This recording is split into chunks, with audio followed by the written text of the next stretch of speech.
I used to believe that understanding was something earned slowly. Not because people were difficult to understand, but because clarity always seemed to arrive later than expected. Spend enough time around someone and the details begin revealing themselves without effort. Their pauses become familiar. Their habits stop feeling random. Even their silence begins carrying a meaning that words alone could never contain. That was the way I learned to see people. Everything meaningful required time. Everything lasting revealed itself through repetition. Everything genuine announced itself through consistency. I never questioned that belief because it made the world feel understandable.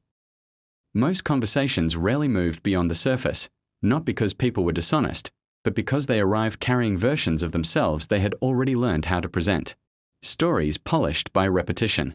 Emotions translated into language that felt acceptable enough to share.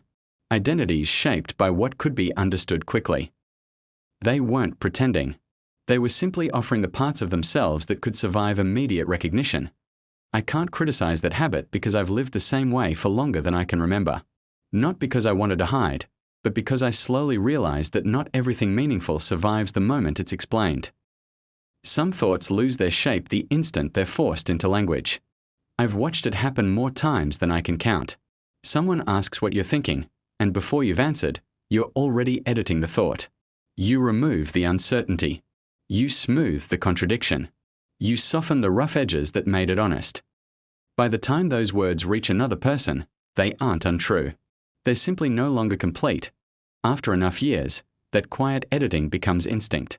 You stop noticing how much of yourself remains unspoken. Eventually, even your own memory begins confusing the translated version with the original one. The thought you once carried so clearly slowly disappears beneath the version you became comfortable explaining. That's the strange thing about adaptation. It rarely feels like losing something while it's happening. It feels practical. It feels reasonable. It feels necessary. Until one day you realize you've become remarkably skilled at explaining yourself without ever fully revealing yourself. For a long time, I assumed everyone lived that way. Maybe they do. Maybe living alongside other people quietly requires that compromise. A silent agreement that we'll reveal enough to be understood but not enough to become completely exposed. Perhaps that's why so many relationships eventually settle into predictable forms. Close enough to recognize one another. Distant enough to avoid the responsibility that true recognition might bring. For years I believed that distance was what protected everything valuable. Distance preserved perspective. Distance prevented possession from disguising itself as affection. Distance allowed care to exist without becoming control. It seemed balanced. It seemed healthy. So I became careful in ways that were almost impossible to notice. I still listened. I still laughed. I still cared. But somewhere beneath all of it, an invisible boundary quietly remained. It wasn't there to keep people away.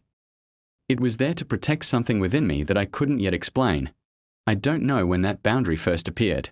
Maybe it formed so gradually that I never witnessed its beginning.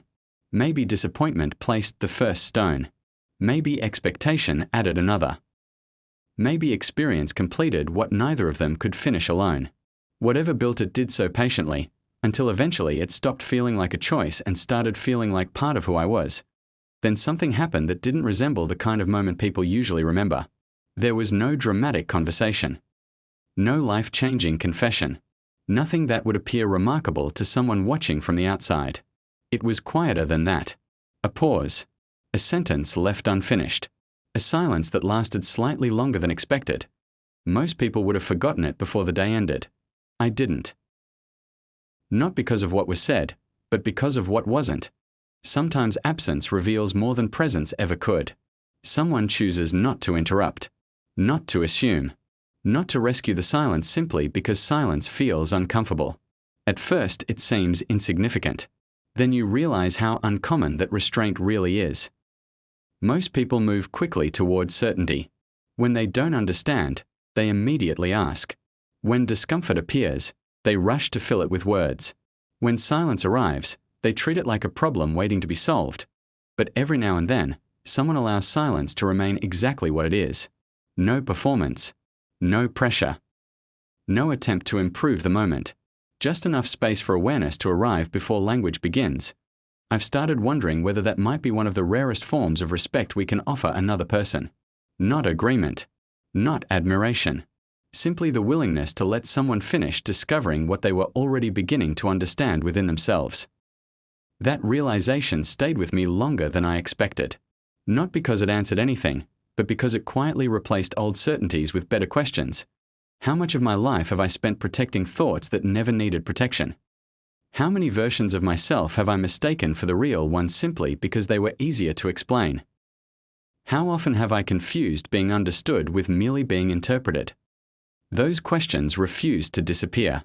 They became the lens through which everything else slowly began changing.